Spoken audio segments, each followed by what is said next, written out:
Welcome to the Daily Fantasy Basketball Podcast. I'm Kyle McEwen. You can find me on Twitter at RotoKyleNBA. And I'm joined today, as always, by Mark F. Roberts, who you can find on Twitter at Mark F. Roberts. I should have just called you Mark Roberts and then said the Mark F. Roberts. You could throw in the initial. The initial is good luck. All right. Sounds good. So we're continuing with our draft series, the Who to Draft With series. And today we're going to try and speed it up a little bit by pairing two similar players from the first round. And the reason we think this works, we're going to pair DeMarcus Cousins and Anthony Davis together is because a lot of their production is the same. And because we recommend DeMarcus Cousins in our head-to-head punt strategy as the third best player in that strategy, whereas Anthony Davis comes out as our sixth best player. Knowing that, though, you also have to take, Anthony Davis comes in as our seventh best player behind LeBron James. But DeMarcus is actually number 8 on Yahoo ADP. So we realize that DeMarcus may go a little bit later in the draft, but since we know, or the way that we would be drafting in a league is by taking Anthony Davis and DeMarcus with the top 5 picks, we're going to kind of talk about it from that perspective. And you can see from the dollar value, it's not like there's a huge amount of difference in between the players. And basically what we're saying is to get Anthony Davis, you'd have to take him 1 or maybe 2. And we're kind of saying DeMarcus Cousins has to go in that same range based on our production. So, I mean, just to give you a breakdown of what they give you, they're both very good scorers, which is rare to get with the kind of the other stats that they provide. But they both are going to get in the 23 to 24 points a game range, which is fantastic. Only sort of like Durant and Harden and maybe LeBron and Westbrook are going to be much higher than that, but they are going to be like top 10, maybe top 5 guys in points. They're both very good at steals. They're both very good at rebounds, which again, the steals is not necessarily something you always get with the big guys. Rebounds are both going to be over 10 a game. Cousins will probably be a little higher. The difference here between the two players is Cousins averages more assists historically. We've got him projected for nearly 4 a game, where Davis, we've only got him at 2.5. And I think that was a bump up maybe of what he's done historically. And then Cousins is very good at blocks, but he's not nearly as good at blocks as Davis is. So that's something we'll have to sort of keep in mind here is Davis is probably going to lead the league in blocks and Cousins will be merely very, very good at it. And I guess, does that change much as far as our strategy though?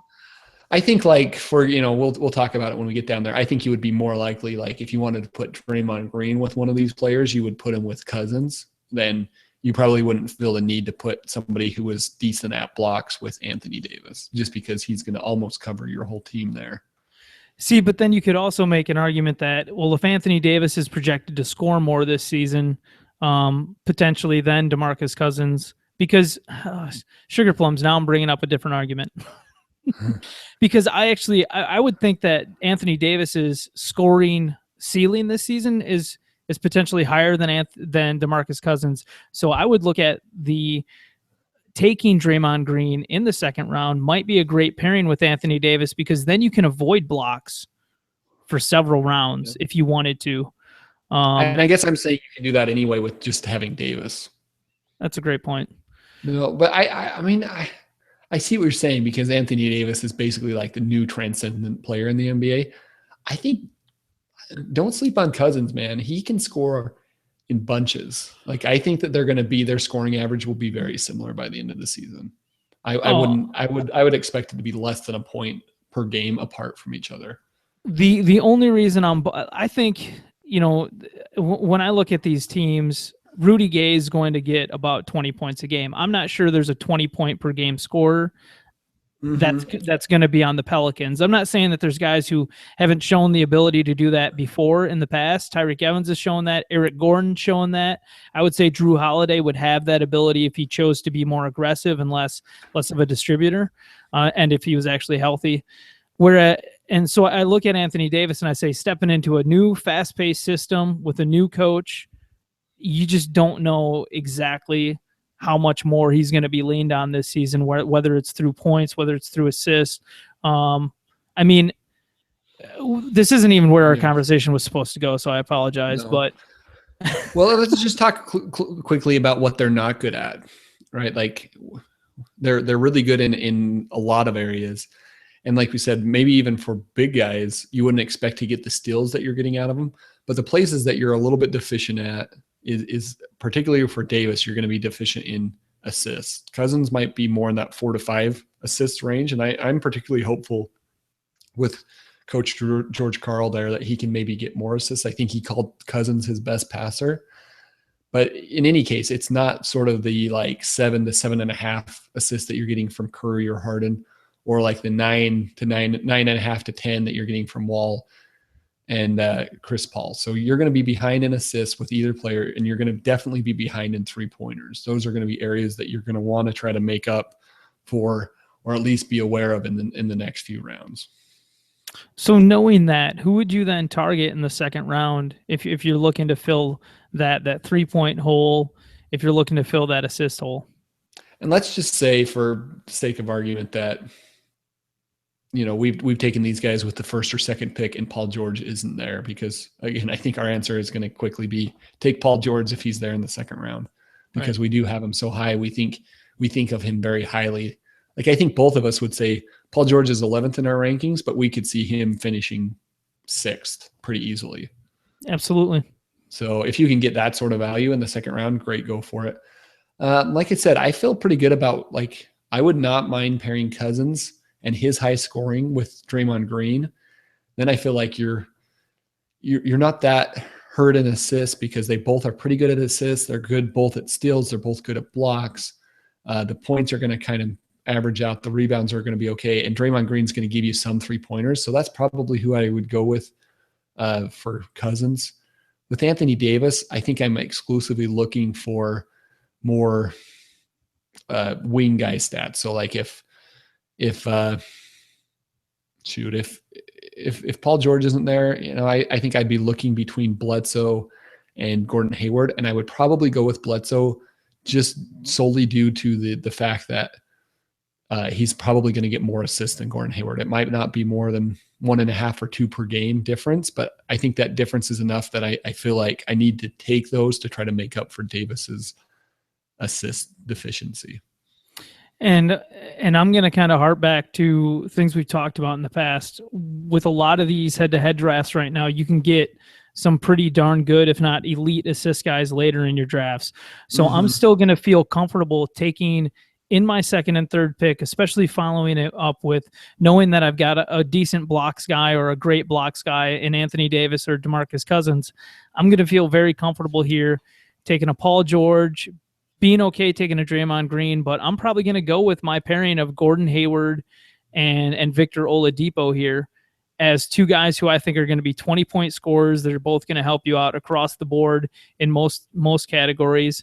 I might stay away from Oladipo and go with an Andre Drummond in the third round if he's still sitting there. And I might go with Drummond to pair with one of those big guys, because I think, to me, one of the advantages of taking these two big guys is you don't have to sort of worry about the Jordan. You don't have to worry about Jordan or Drummond, and you can more focus on the points category early in the draft, which is a big advantage. And one of the reasons I would maybe suggest taking Cousins or Davis higher than we've got them ranked. I was really focused during my early drafts on Oladipo being a guy who's going to score at least 20 points a game. But as we've seen the preseason going on and just hearing more and more from Scott Skiles and not knowing what he's going to do with his rotation, I've become less bullish on the fact that Oladipo is going to eclipse more than 18 points a game. Like I think he'll hit that threshold, but I just don't know if it's going to get higher than that.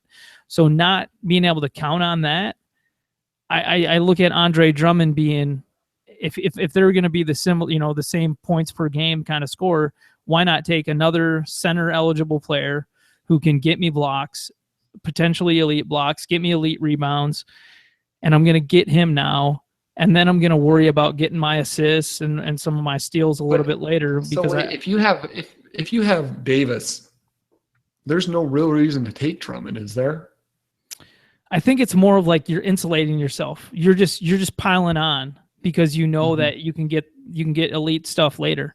Like if I can take Reggie Jackson and MC Dub, Michael Carter Williams, and Goran Dragic and Ricky Rubio in head-to-head leagues later, I would rather stock up on points and big man stats early, rather than just because you know that you can get those other things later. You can get assists later. You can get steals later. Give me the case that why you would draft, because you've mentioned Oladipo a lot. Why would you draft him over Lowry? Because I'm looking at it here and I'm thinking Lowry is the best one of these guys in 3-pointers, probably. Maybe Gordon Hayward is close, but I would still probably say Lowry is going to hit more 3-pointers. And then he's probably the best guy in assists. Like, he's probably going to get more assists than anybody else on this list. And those are the two areas that our big guys are maybe deficient in. I think he maybe is a good pairing with both of those guys. And you got me wanting to go and look up at Kyle Lowry's split stats again from last year, because when you see a guy over the post All-Star break last year, Kyle Lowry was still playing 33 minutes a game. He averaged 15.1 points and 5.4 assists per game, shooting 37%. Stats that you're most concerned about. Pretty much. It just, yeah. I look at Kyle Lowry, and I think his floor is worse than what Victor Oladipo's floor is. Is the reason that he only played 17 games, you're better at remembering this stuff than I am. Is it because he was dealing with an injury? Like, why did he play 53 pre-All-Star game and 17 post? There must have been an injury there. I don't remember it off the top of my head, but yeah, there must have been, calf injuries or an sprained ankle or something that Lowry was dealing with. Which, to be fair, is not something that you want to just disregard. Like, Lowry is an injury. I hate, everyone hates to call somebody an injury-prone player, but he's probably an injury-prone player more than Gordon Hayward is or Victor Oladipo is. I look at Oladipo and I think that he could score potentially 22 to 24 points a game if he was the number one option on that Orlando Magic team. Is that a little bit probably – that's probably a little bit of too favorable thinking for him, given that Vucevic is there and Peyton's going to be handling the ball. I wouldn't send his projection there because I don't think that's fair with how, the methodology that we've done our projection, but I don't think that's unfair to think about that he could do that. And that's just it. I value Oladipo's potential more than whatever Kyle Lowry will give you. Like, I feel like you're drafting Lowry at his absolute peak, even because if you want to talk about meaningless production, 40 points in a preseason game from Kyle Lowry, somebody who's a vet, who's, I don't know. And let me just be clear, like, I'm not basing any of this on what he's done in the preseason. I think, historically, I know. Historically, this is sort of what he gives you. And I have to be honest, those split stats worry me too, but I would feel pretty good about pairing him with Anthony Davis if I could get him in the third round. So if I could sort of go Anthony Davis, Gordon Hayward, Kyle Lowry, or Eric Bledsoe and Kyle Lowry, I think that's a pretty good pairing you've got going so far. But I have to admit, I sort of like the Cousins, going with Cousins, going with Draymond Green, and then going with either Hayward or Oladipo or Bledsoe better. I like that combination a little. I think I like what they're giving me more than the pairings I'm talking about with Davis. Yeah, and I mean that's, I'm so obsessed about points in the first three rounds, and even going into the fourth round, if I had a pick where I had to decide whether or not to take Brook Lopez, I'm considering him this season because he's got to be the first option every single day there with Brooklyn this year. With no Darren Williams. Wait, you don't think it's going to be Shane Larkin? True. Well, all I'm saying, I'm not making it Shane Larkin. All I'm saying is their team does not have talented players hardly anymore. They have Brook Lopez and Joe Johnson and not a whole lot else. They just don't have a lot of dominant players. Yeah. Like Joe Johnson could do more if he wants to, but he's just been, Joe Cool. It's not that bad here. So, but Darren Williams. My point is he's gone. So much more talented than everybody else on the team. Brook Lopez is that. You're absolutely right. He's going to be the number one option. Right, and if we're going to give Kevin Durant a pass on his bone graft surgery and his coming back, then I think it's Brook Lopez had a good healthy season last year. He played 74 games. I'm less scared about Brook Lopez than what I had been in previous seasons, I guess is what I'm saying this year. But I like the idea of getting two super dominant big men in Anthony Davis and Andre Drummond, and knowing that pretty much every single week you're gonna be awesome in rebounds and awesome in blocks. Okay. And just I think that's pretty interesting. Let's go with that scenario. Let's go with that scenario into the 4th and 5th round. Let's say we took one of those guys, Cousins or Anthony Davis. We took Andre Drummond in the 2nd round, and we took Gordon Hayward in our 3rd round. We like to put Gordon Hayward on our teams, but let's just say we went with that. Let's go to the 4th and 5th rounds and see sort of what we can piece together there to make up for. I guess what you're missing now is what you're missing. You're pretty good in points, or you're really solid in points. You're awesome at rebounds. You're awesome at steals. You're awesome at blocks. You're probably missing 3-pointers and steals. And see, this is where my Trevor Ariza play comes in. Like, there are scenarios where Trevor Ariza is like a perfect guy to fit in because he's going to get those 3-pointers and he's going to get those steals. He's off the board already, but he's going to give you elite production if you're not already good at those 2 categories. But Trevor Ariza is also the kind of guy who will fall to you too. Yep. So, he's somebody to think about. Maybe with that team build where we're already okay in steals, we don't need him. But, you really are kind of hurting for 3-pointers at that point if Gordon Hayward's sort of the only player hitting 3-pointers for you.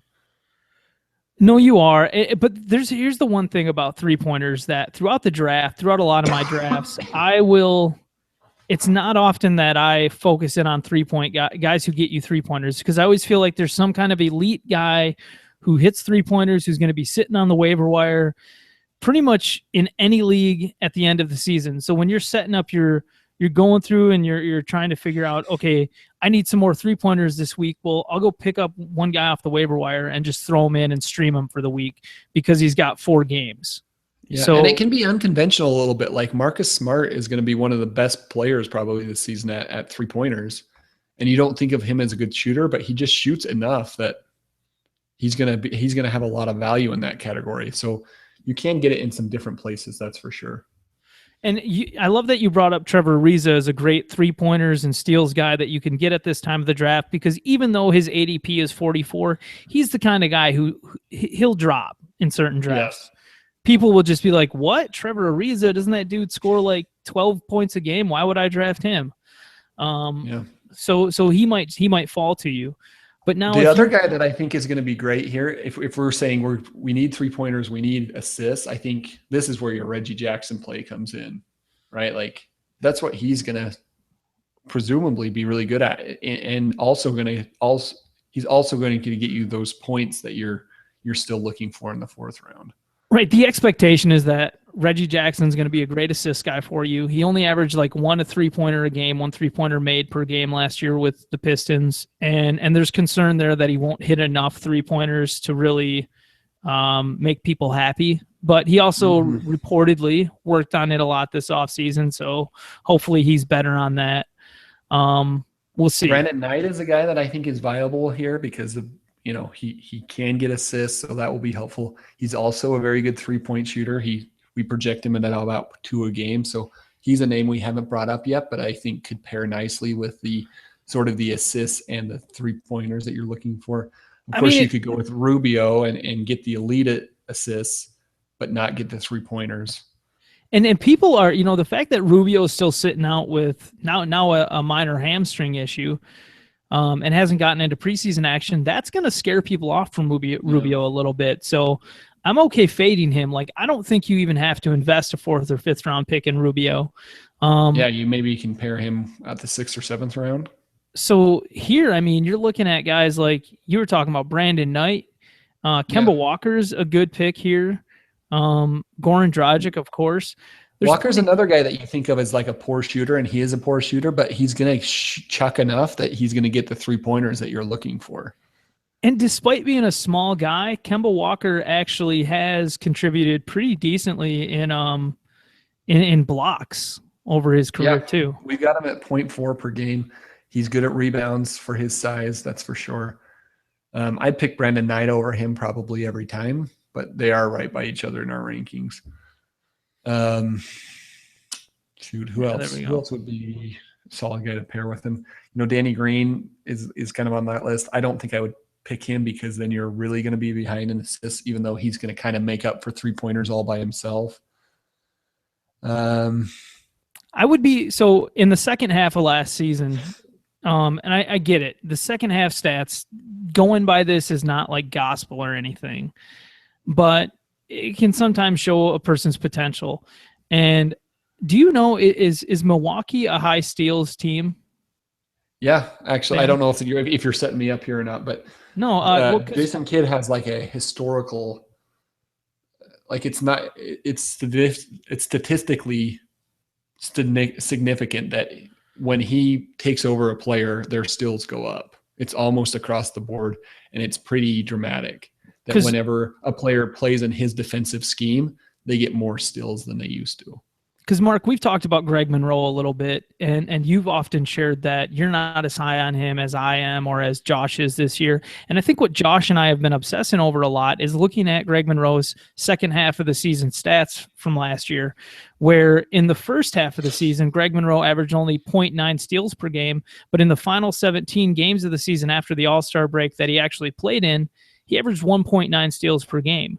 So we're looking at Greg Monroe, and we're sitting there and we're saying, this could be a big man playing a career-high minutes potentially on the Milwaukee Bucks. Maybe not that distinction. You might not get a career-high minutes. We've only got him projected for 30. Yeah, and that's where watching Jason Kidd's rotation last year, and it may be different this year, but from what we've seen of him, he doesn't run he runs more of a deep rotation than you would want for Greg Monroe. You'd want him more in like 33 to 34 minute range, and I'm worried that he could be lower than that. And that's fair. But the potential steals there that I think that you could get from Greg Monroe out of the big man position, and the fact that he has shown the ability to drop quite a few dimes before. 3 seasons ago, he averaged 3.5 assists per game, and 1.3 steals in that time, playing 33 minutes per game. Yeah, he's an excellent passer. But wait, Kyle, you're not saying that you would pair Davis, Drummond, and then Monroe, are you? I might, because you can still get, looking at the ADP and everything, you can still probably get Rubio later. You can still get Michael Carter-Williams later. You can still get Emmanuel Mudiay later. And but all these guys you're talking about, like at some point you're going to have to get some 3-point shooting, or you're going to tank that category, which I guess is an okay thing to do. You can still win 5 categories without worrying about 3-pointers. But I think if you don't get some in the 4th to 5th round, then you're almost at that point where I know that it's on the waiver wire. I just don't think you're going to have enough to sort of compete with like the team that drafted Curry and the team that drafted Harden and the team that drafted, even Trevor Ariza, for goodness sakes. The team that drafted Irving. I think you're just going to be behind the 8 ball enough that your better option would be to just say, forget about it. I'm going for the other 5. And I think that's okay. I think that's where I find some of my value or my dominance, though, sometimes, is that I don't necessarily worry about my 3-pointers. Mm-hmm. And then I end up getting 3 dominant rebounders. And then all of a sudden you're getting you can start drafting Rubio and Peyton and those type of guys who get a ton of assists. You can make up for that category. Right. And you're good to go because those guys also get rebounds. You're going to be really good in. Yeah, I like that a lot, actually. If you're at this point just saying forget 3-pointers, I'm good with that strategy. And it's not even that there's a part of me that says, there's a reasonable expectation that Reggie Jackson could shoot more 3-pointers, that Alfred Payton could shoot more 3-pointers, that if I draft a Giannis Antetokounmpo at some point in this draft, he could shoot more 3-pointers. Even, the first 2 guys we were talking about, these 2 front court players, and Anthony Davis and DeMarcus Cousins, they're supposed to shoot more 3-pointers. So part of me wonders, will the field kind of level out a little bit? And it's possible, but at the same time, if everybody's shooting 3-pointers, But then wouldn't that it's almost like when everybody was at 0. And then wouldn't it also make it, if everybody is shooting 3-pointers, there's more of a possibility too for those random guys to become valuable off the waiver wire. Like last year, you could pick up Danilo Gallinari like late into the season. You could pick up J.R. Smith up until he got traded to the Cavs and started hitting 2.8 3-pointers a game. I just always feel like there's 3-pointers available throughout the year through somebody who's either coming back from an injury or whatever. I think that's totally makes sense. My point is just basically like you would kind of have to focus on it so much at this point if you don't get it in your top 5 to 7 picks that I think you'd just be better off not worrying about it. Just punting, include that in the categories you're punting and just punt it as well and just try to for the 5 categories. And if you happen to be okay on 3-pointers, that's fine. But I'd start looking at players like Wiggins and Antetokounmpo and just like say, hey, they're not good at 3-pointers either. I'm going to go with them, and I'm going to have a stacked team for the 5 categories that I care about. And I might just be in denial about this. Like I probably do just punt 3-pointers and I don't even realize it. But it's just that my thought process is more on what do these guys do well? Okay, I want somebody who does well in that. I want somebody who does well in that. And whenever I get to thinking about 3-pointers, it's always a decision between, do I draft J.R. Smith or do I draft where the heck is J.R. Smith going? Like, or do I draft potentially Mason Plumlee or Kristaps Porzingis? I think Danny Green is probably your better example here, right? Like he's the elite guy that's kind of in this range at 3-pointers. He's elite at 3-pointers, and he is kind of, you would have to draft him in the 4th or 5th round. No, I like the idea. I'm kind of coming around here on this one. I think I could see you going, so say Cousins, Draymond Green, Gordon Hayward, and then you pick like Wiggins and Antetokounmpo as your 4th and 5th picks, and then just say, I'm going to pick whichever point guards are left, like with my next 3 picks. I'm going to go Reggie Jackson, Alfred Payton, or I'm going to go Reggie Jackson, Kemba Walker or whoever's kind of left between those point guards, Ricky Rubio, and try to fill in the assists that way. And I'm not going to worry about my 3s. I think you'd have a killer team that's going to win, going to easily win 5-4 every week. If that makes sense.